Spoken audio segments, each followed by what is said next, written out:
여러분, 오늘 말씀은 개인에서 공동체까지라는 주제의 말씀인데요. 여러분, 앞서 이스라엘은 여리고라고 하는 큰 철옹성을 무너뜨리지 않았습니까?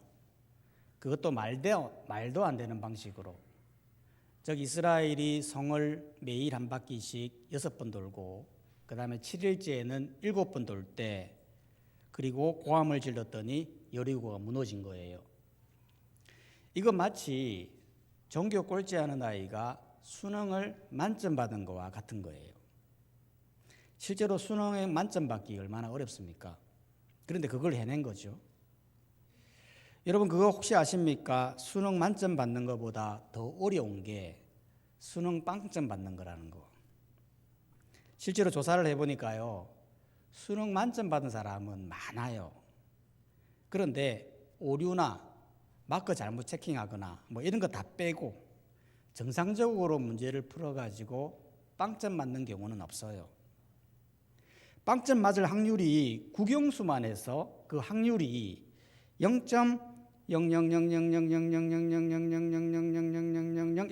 0.0000000000000000000000000000000000000000000000000000000000000000000000000000000000000000000000000000000000000000000000000000000000000000000000000000000000000000000000000000000000000000000000000000000000000000000000000000000000000000000000000000000000000000000 한 사람이 일생 동안 4번 벼락 맞은 만큼의 비슷한 수준이라고 그래요. 여리고도 마찬가지죠.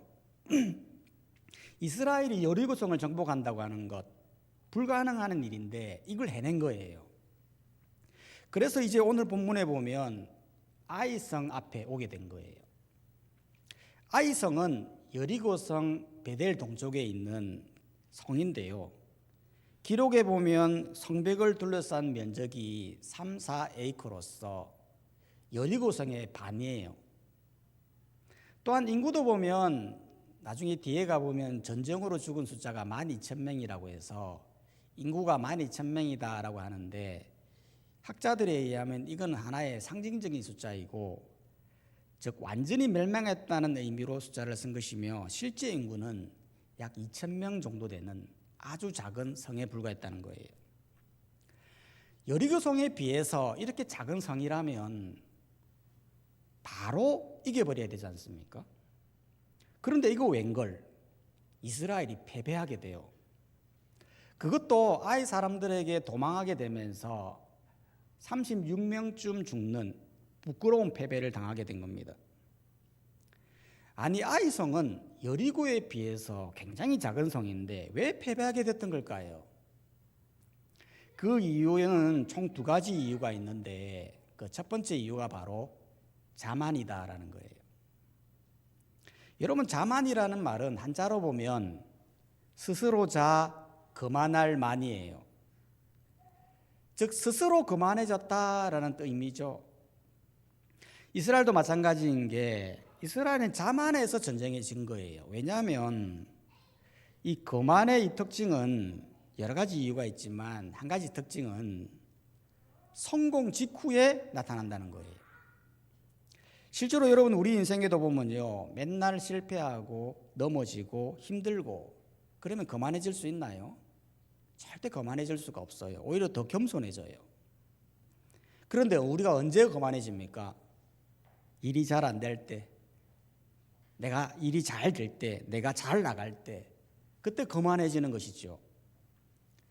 우리나라도 보면 IMF가 왜 왔습니까? 뭐 여러 가지 이유가 있겠지만, IMF 올 때 보면은 그 앞에를 보면 알 수 있어요. 그때 우리나라가요, 굉장히 성장 가도를 달리고 있었거든요. 돈이 넘쳐나가지고 사람들이 이리저리 대출 받아서 집 사고, 이리저리 돈을 끌어다가 사업하고, 그렇게 성공 가도를 달리다 보니까 스스로 거만해져서 자만하다 보니 한순간에 꼬꾸라져 내려버린 것입니다. 이스라엘도 마찬가지죠. 이스라엘 아이성을 딱 보니까 이 초라하기가 짝이 없는 거예요. 여리고성에 반밖에 안 돼. 야, 우리 어떤 사람들이냐? 여리고도 정복한 사람들이야. 그런데 뭐 저 정도 아이성쯤이야 라면서 한 2, 3천 명만 보냅시다. 뭐 그 정도면 충분할 것 같아요 라면서 그렇게 이야기했던 겁니다. 결국 그 자만이 결국에는 아이성 전쟁에서 패배하게 하는 원인이 되었던 것입니다. 그래서 우리는 항상 무슨 일을 할 때마다 잘 나갈 때, 인생 잘 풀릴 때, 그때 항상 자신을 돌아볼 수 있어야 된다는 거예요. 사실 폭주할 때가 무서운 거지 않습니까? 우리가 자동차를 운전할 때 보면 천천히 갈 때는요, 긴급한 상황이 와도 이게 방어가 돼요. 대처가 되죠. 그런데 속도를 높여보세요. 속도를 높이고 막 달리다 보면 진짜 긴급한 순간이 오면은 이 방어가 안 돼요. 자그마한 실수에도 치명적인 사고로 이어질 수 있다는 거예요. 신앙도 보면 잘 나갈 때, 응답 잘 되고 일이 잘 될 때, 그때 조심해야 되는 거예요. 힘들 때에는 열심히 기도하지 않습니까? 하나님, 내가 부족합니다. 나 아무것도 아닙니다. 도와주십시오. 막 기도하다가 하나님이 길을 열어주시면, 응답해 주시면, 일이 잘 되고, 그러면 사람이 점점 거만해져서 기도도 안 하고 인간적인 방법으로 접근한다는 거예요. 그렇기 때문에 항상 잘 나갈 때 우리 자신을 돌아봐야 한다는 겁니다. 두 번째로 이 거만의 특징은 뭐냐면 거만이 쌓이면 교만으로 나아간다는 거예요. 여러분, 실제로 여호수아를 보면요, 2절에 보면, 여호수아 7장 2절에 보면 여호수아가 여리고에서 사람을 아이로 보내요. 그 땅을 정탐하라라고 보냈지 않습니까? 이건 아주 잘한 겁니다. 왜냐하면 여호수아는요, 정탐 전문가이지 않습니까? 실제로 가데스 바네아에서 정탐을 할 때 여호수아와 갈렙만이 유일하게 긍정적인 보고를 하므로 다른 사람들은 다 가나안 땅 못 갔는데 두 사람만 들어가게 된 거거든요. 그렇기 때문에 여호수아 또한 아이성을 정탐하게 한 거 너무나 잘한 거죠. 그런데 문제는 사람들이 보고를 하는데 뭐라고 보고를 하느냐 하면 3절에 보면 여호수아에게로 돌아와 그에게 이르되 백성을 다 올라가게 하지 말고 2-3천 명만 올라가서 아이를 치게 하소서. 그들은 소수이니 모든 백성을 그리로 보내어 수고롭게 하지 마소서. 쉽게 말해 아이성 아무것도 아니니까 백성들 좀 편하게 지내게 해주자. 수고롭게 하지 말고 한 2-3천 명만 보냅시다. 그렇게 제안했던 거예요. 그러니까 여호수아가 어떻게 반응하죠? 그래, 맞다. 그렇게 보내자라고 결정했다는 거예요. 여기에서 여호수아의 치명적인 결점이 무엇입니까? 거만해서 교만으로 나갔다는 거예요. 여러분, 실제로 거만이 뭐라고 했습니까? 스스로 자기를 높이는 거거든요. 자기를 높인다라고 하는 것은 긍정적으로 볼 때는 자존감도 높이고 자신감도 상승시키는 좋은 요소가 될 수 있어요. 근데 문제는 그 거만이 교만으로 나갈 때 이게 위험한 거라는 거예요. 여러분, 실제로 이스라엘을 보면요, 이스라엘이 여리고성을 정복한 것은 누구의 덕입니까? 이스라엘이 잘해서 그렇습니까? 아니거든요. 여리고성을 무너뜨릴 수 있는 것은 하나님께서 그 방법을 알려주셨고 그 방법대로 했더니 여리고성이 무너진 거라는 거예요. 그러면 내가 잘나서 이긴 게 아니라 하나님 때문에 이긴 거 아니겠습니까? 그러면 아이 성이라 할지라도 하나님께 물어야죠. 하나님께 물으면 하나님께서 그래 2-3천 명 보내라 라고 할 수도 있고, 아니면 좀 더 보내야 된다라고 할 수도 있고, 아니면 너희들은 가만히 있어라 내가 할게 라고 말할 수도 있는 거 아니겠습니까? 그런데 여호수아는 하나님께 묻지 않았어요. 왜 안 묻었습니까? 거만해서 교만으로 나간 거예요. 이 정도는 하나님 없이도 우리끼리 충분히 할 수 있겠다라는 그 생각, 하나님 없이도 된다라고 하는 그 생각이 이러한 결정을 하겠다는 거예요. 굳이 백성들을 수고롭게 할 필요가 있겠나? 하나님보다 사람을, 인간을 더 의지하는 인본주의 관점에서 나가게 되더라는 겁니다. 바로 이것이 거만과 교만의 차이라는 겁니다. 교만이라는 건 다른 게 아니에요. 하나님 없이도 뭔가 된다라고 하는 생각, 그것이 교만이에요. 실제로 우리도 보면 일이 잘 될 때, 형통할 때 자꾸 자기가 하려고 하지 않습니까? 하나님보다 일 중심적으로, 인본적으로 그렇게 나간다는 거예요. 사업할 때도 보면 처음에는 하나님 도와주세요 라고 기도로 시작을 합니다. 그러다가 사업이 성장하고 돈이 들어오고 그러면 내가 경영을 잘해서 그렇구나 라고 생각하게 되면서 그만하게 되면서 다음에 회의는 철저하게 하는데 하나님의 뜻을 묻지 않는 인본적인 일을 하게 된다는 거예요. 저도 아이성을 보면서 참 많이 반성이 되는 거예요. 최근에 여러 가지 교회 일을 하면서 일하면서도 철저하게 이렇게 겸손하게 가야 되는데 자꾸 제가 거만해지고 교만해지는 거예요. 지체의 형편을 살피기보다는 뭔가 큰 결정을 해야 하는 자꾸 일 중심적으로 가게 되는 거예요. 그러다 보니 보이지 않게 상처들이 드러나는 겁니다. 이 시간을 빌어서 그분께 죄송한 말씀을 드리고 다른 악의가 없음을 이 시간을 통해서 말씀을 드립니다. 여러분, 우리가 하는 일은요, 하나님의 일이지 않습니까? 철저하게 자신을 돌아보면서 겸손하게 나아가는 우리의 모습이 있어야 된다는 겁니다. 두 번째로 아이성이 왜 패배하게 되었냐면 두 번째 이유는 한 개인의 범죄 때문이었어요. 이게 무슨 말이냐면 여러분 여호수아를 보면요, 이렇게 아이성이 패배하고 나니까 어떻게 합니까? 6절에 보니까요, 여호수아 7장 6절에 보면 여호수아가 옷을 찢고 이스라엘 장로들과 함께 여호와의 궤 앞에서 땅에 엎드려 머리에 티끌을 뒤집어 쓰고 저물도록 있다가 이르되 슬프도소이다. 주 여호와여 어찌하여 이 백성을 인도하여 요단을 건너게 하시고 우리를 아모리 사람의 손에 넘겨 멸망시키려 하셨나이까. 즉 여호수아는 자신의 원통함, 자신의 슬픔을 표현했던 거예요. 여기서 옷을 찢었다고 하는 것은 자신의 극심한 슬픔을 표현하는 거죠. 뿐만 아니라 옷을 찢는다고 하는 것은 자신의 무능함을 표현하는 거예요. 즉 나는 이런 일을 할 자격이 되지 않습니다 라면서 옷을 찢는 거예요. 또한 머리에 티끌을 뒤집어 썼다고 하는 것은 원래 티끌은요, 원어에 보면 흙이에요. 실제로 먼지란 말이에요. 즉 인간은 이 흙으로 만들어지지 않았습니까? 즉 나는 아무것도 할 수 없는 흙 같은 존재입니다. 나는 주님 없이는 아무것도 아닌 존재입니다 라는 것을 원통함과 슬픔을 표현하며 회개의 의미를 담아 드리고 있다는 거죠. 실제로 여호수아를 보면요, 이렇게 고백할 때 혼자 나온 게 아니거든요. 이스라엘 장로들과 함께 나왔다는 거예요. 즉 이스라엘을 대표하는 장로들과 함께 나왔다고 하는 것은 하나님 앞에서 온 이스라엘이 회개와 슬픔을 표현했다는 거예요. 이 회개가 아주 중요한 거예요. 여러분 실제로 사람이 살다가 거만해질 수 있잖아요. 더 나아가 교만해질 수 있다는 거예요. 이 세상에 완벽한 사람이 어디 있겠습니까? 그럴 때 필요한 건 하나님께 나와야 된다는 거예요. 그리고 회개해야 한다는 거죠.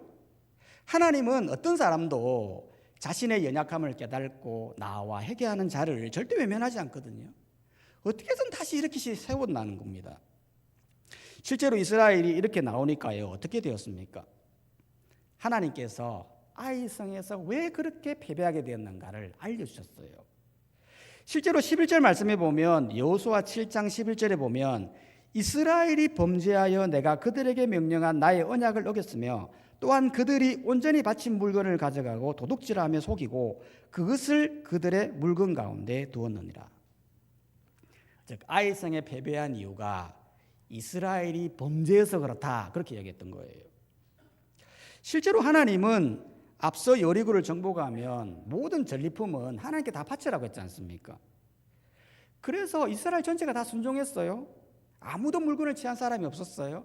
근데 유일하게 그 물건을 취한 사람이 있었는데 그 사람이 누구냐 하면 바로 아간이라고 하는 사람이었던 겁니다. 실제로 아간은 어떤 사람이냐면 1절에 보면 유다지파 세라의 종손 삽디의 손자 갈미의 아들이 있는데 이 사람이 뭘 가져갔느냐? 총 3가지를 가져갔어요.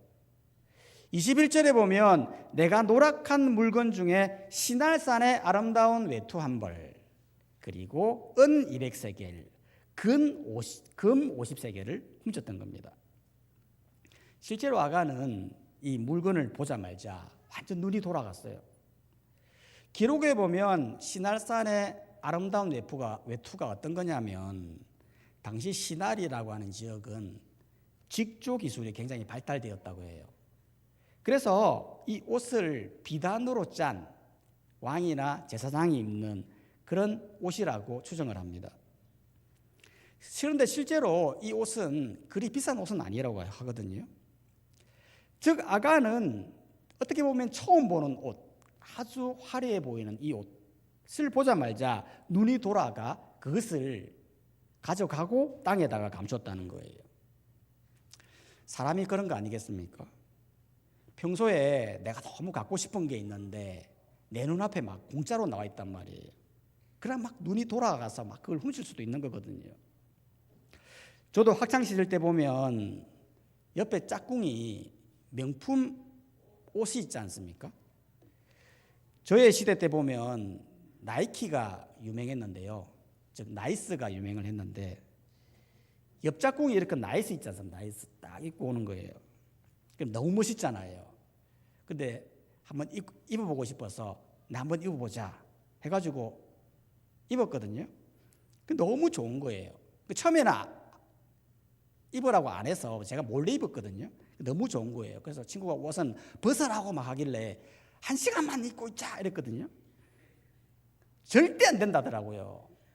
그래서 어떻게 했냐면 그 친구랑 절교했거든요. 아니 가져간다는 것도 아니고 1시간만 입자고 했는데도 안 된다더라고요. 우리는 그런 사람들하고는 절교하거든요. 아간은 평소 입지도 못한 옷, 너무 입고 싶은 옷이 될 수도 있어요. 그리고 금과 은을 보자 눈이 돌아가 바로 땅에다 감췄다는 거예요. 왜 땅에다 감추었던 걸까요? 이유는 하나죠. 들키지 않으려고.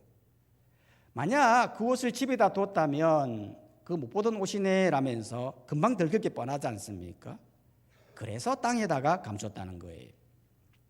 여기에서 아간의 실수는 뭐냐면 여러분 아간이 생각할 때 내가 이걸 땅에다 감추면 아무도 모를 거야 라는 사람은 충분히 속일 수 있다 그 생각했다는 거예요. 그러나 실수가 뭡니까? 사람은 속여도 하나님은 못 속인다라는 사실을 몰랐다는 거죠. 여러분 사람이 죄를 지을 때 보면 머리를 많이 굴리지 않습니까? 내가 이렇게 하면 속일 수 있을 거야. 어떻게 이렇게 하면 완전 범죄를 할 수 있을 거야 라고 생각하면서 막 죄를 저지르거든요. 그 이면에 보면 사람만 속이면 된다 그런 생각이 가득하다는 거예요. 하지만 실제로 성경은 그렇게 이야기하잖아요. 성경은 분명하게 이야기하고 있거든요. 사람은 속여도 하나님은 속일 수 없다 이렇게 말하고 있다는 거예요. 실제로 성경에 보면 악인 얘기가 많이 나오는데 그 악인 내용이 무슨 내용입니까? 왜 악인들은 이 땅에서 형통하고 왜 악인들은 그냥 내버려 두십니까? 라는 질문이었어요. 하박국도 그랬고 아삽도 그랬고 욥기도 그랬어요. 그런데 하나님이 분명히 말씀하셨어요. 그들이 그렇게 형통한 걸 그냥 내버려 두는 게 아니다. 내가 다 기억하고 있고 때가 되면 심판할 것이다 라고 말씀하셨어요. 즉 이 땅에서 아무리 남을 속이고 사람을 속인다 할지라도 그래서 부자가 된다 할지라도 그렇게 된 것을 스스로 자랑하고 당당하게 나서 있지만 나중에 되면 다 하나님이 결산한다는 거예요. 나중에 되면 하나님의 심판대 앞에서 이 땅에서 행했던 모든 악한 행동이 하나님 앞에서 다 드러나게 된다는 거예요. 그렇기 때문에 우리는 다른 사람은 몰라도 하나님은 아신다라는 걸 알고 우리는 늘 정직하게 투명하게 성실하게 살아야 한다는 것입니다. 여러분 하나님 보면요 참 신기한 게 뭐냐면 여러분 사실 이 범죄는요 아간 혼자 한 거 아니겠습니까? 사실 하나님이 명령하실 때 200만 명이 순종한 거예요. 여러분 이거 좀 대단한 거 아니겠습니까? 어떻게 그 물건 앞에서 갖고 싶은 그 욕구를 다 내려놓고 200만 명이 순종할 수가 있습니까? 그런데 아간 범죄했기 때문에 아간 혼자 벌하시면 되는 거 아니겠습니까? 그런데 하나님은 아간 범죄를 두고 뭐라고 이야기하시냐면 이스라엘 전체가 범죄했다 이렇게 이야기했다는 거예요. 1절에도 보면 이스라엘이 범죄했다라고 말씀하시고 11절에도 보면 이스라엘이 범죄했다 이렇게 이야기했다는 거예요. 아니 한 사람이 범죄했는데 그 사람만 벌하면 되는데 왜 이스라엘이 범죄했다 왜 이렇게 말하는 거예요? 그건 다른 게 아니라 하나님이 생각하실 때 이스라엘은 그냥 나라가 아니라 하나님의 언약 공동체다라고 생각했다는 거예요. 여러분, 실제로 언약 공동체라는 게 무엇입니까? 언약 공동체는 다른 게 아니고 하나님께서 지명하신 거룩한 백성이다, 그런 의미예요. 하나님이 지명하신 거룩한 백성은 어떤 존재입니까? 세상 속에서 거룩한 모습으로 살아가는 존재라는 거예요. 그렇기 때문에 하나님 생각하실 때 한 사람이 범죄하면 그 죄가 온 공동체로 번질 수 있기 때문에, 공동체를 망할 수 있기 때문에 한 사람의 죄를 공동체의 죄로 보았다라는 거죠. 실제로 우리가 보면 겨울에 보면 손가락이나 발가락에 동상이 걸려서 발이 썩어갈 때가 있지 않습니까? 그럴 때에 발을 그대로 두면 몸이 죽는 거예요. 몸이 고통스럽지만 그 동상 걸리고 썩어가는 부분을 도려내야 몸이 사는 것을 우리가 잘 알지 않습니까? 하나님 보실 때에 한 개인의 죄가 온 공동체를 미칠 수 있다는 것을 보여주기 위해서 그렇게 하셨다는 거예요. 이 아간을 벌할 때도 마찬가지였습니다. 여러분, 하나님께서 이스라엘이 범죄하였다라고 하고서는 그 죄를 범한 자를 색출해 내시는데 어떻게 하느냐 하면 온 백성을 다 불러요. 200만 명의 사람을 다 나오게 해요. 그리고는 지파별로 나오게 합니다. 제비를 뽑았더니 그 지파 중에 유다 지파가 뽑혔거든요. 그 유다 지파가 쭉 나온 거예요. 그리고 또 제비를 뽑았는데 그 중에 세라 족속이 뽑힌 거예요. 그리고 세라 족속이 나오라고 한 다음에 남자만 나오라고 했더니 삽디가 뽑혔고, 그리고 나중에는 아간이 뽑혔다는 거예요. 아니, 아간 혼자 범죄했는데 아간 혼자 벌하면 되잖아요. 바로 벌해도 되잖아요. 근데 왜 이렇게 하는 거예요? 왜 온 백성을 다 부르고 왜 지파별로, 가족별로, 남자별로 왜 이렇게 나오게 하라는 거예요? 그 이유는 두 가지 이유가 있었어요. 첫 번째는 아간 본인에게는 회개할 기회를 주는 거죠. 아간이 범죄했을 때 바로 버려버리면, 바로 죽여버리면 회개할 기회가 없지 않겠습니까? 그러니까 하나님의 본심은 이런 거예요. 벌이 목적이 아니라 회개가 목적이에요. 하나님의 본심은 지파별로 나올 때 제발 아가나 회개해야 된다, 이때다, 그걸 보여주는 거예요. 족속이 나올 때 아가나 지금이다, 지금 회개해라. 남자가 나오라 할 때 아가나 지금이다, 지금 회개해라. 기회를 얼마나 많이 주는지를 몰라요. 뿐만 아니라 백성을 다 나오게 하라는 이유는 공동체의 중요성을 보여주는 거예요. 즉 하나님은 아간을 백성들 모르게 바로 죽일 수도 있잖아요. 근데 그렇게 안 하는 거예요. 다 나와라 하고서는 한 개인의 죄가 얼마나 공동체에 큰 영향을 미치는가를 보게 하시는 거예요. 그리고는 너희는 하나님의 언약의 백성임을 가르쳐 주는 거죠. 즉 죄를 짓는다고 하는 것은 내 개인의 한 문제가 아니라 하나님이 세우신 공동체에게 큰 영향을 미치게 함과 동시에 하나님의 본심은 언제든지 회개하면 돌이키게 하시고 다시 사명을 주신다라는 것을 모든 정황 속에서 보여준다라는 거예요.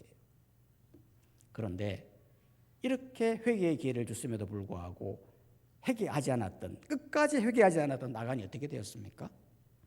25절 하반절을 보니까요, 너무나 끔찍하게 죽어요. 온 이스라엘이 그를 돌로 치고 물건들로 돌로 치고 불사르고, 26절에 보니까 그 위에 돌 무더기를 크게 쌓았더니 그곳 이름을 오늘까지 아골 골짜기라 불렀더라. 아골 골짜기가 뭐예요? 사망의 골짜기예요. 즉 이스라엘은 그 사망의 골짜기를 보면서 어떤 생각이 들겠어요? 한 개인의 죄가 이렇게 공동체에 영향을 미칠 수 있구나 라면서 나는 절대 죄짓지 말아야 되겠다라는 생각과 함께 나는 언약의 백성이고 하나님의 백성이라고 하는 사실을 느끼게 해 주었다라는 거예요. 그렇기 때문에 우리도 마찬가지라는 거예요. 여러분, 내가 하는 행동, 내가 하는 죄, 내가 하는 하나의 모습이 나로 끝나는 게 아니에요.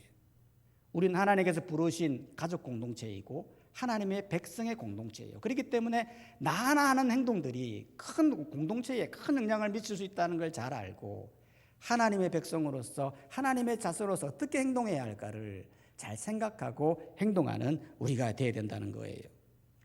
뿐만 아니라 아골골짝에 보면 이런 찬송가가 있지 않습니까? 아골골짝 빈들에도 복음 들고 가오리다. 무슨 말이에요? 아골골짝은 죽음의 골짝이에요. 즉 죽음의 골짜기, 아직까지도 하나님을 몰라서 죽어가고 있는 그 사람들에게 복음 들고 가겠다. 여전히 아직까지 이 사실을 모르는 자들에게 복음마저 들고 가서 이 사실을 알리고 하나님께 나와 진정한 회개를 해야 된다고 하는 이 노래가 담겨져 있다는 거예요. 그렇기 때문에 우리는 이 아간의 죽음을 통해서 개인에서 공동체까지 삶을 기억하며 나의 모습이 공동체에 큰 영향을 미칠 수 있다는 걸 기억하고 우린 하나님의 백성으로서의 삶을 잘 살아가는 우리 모든 성도님들이 되시기를 주님의 이름으로 축복합니다. 우리 시간 다 함께 말씀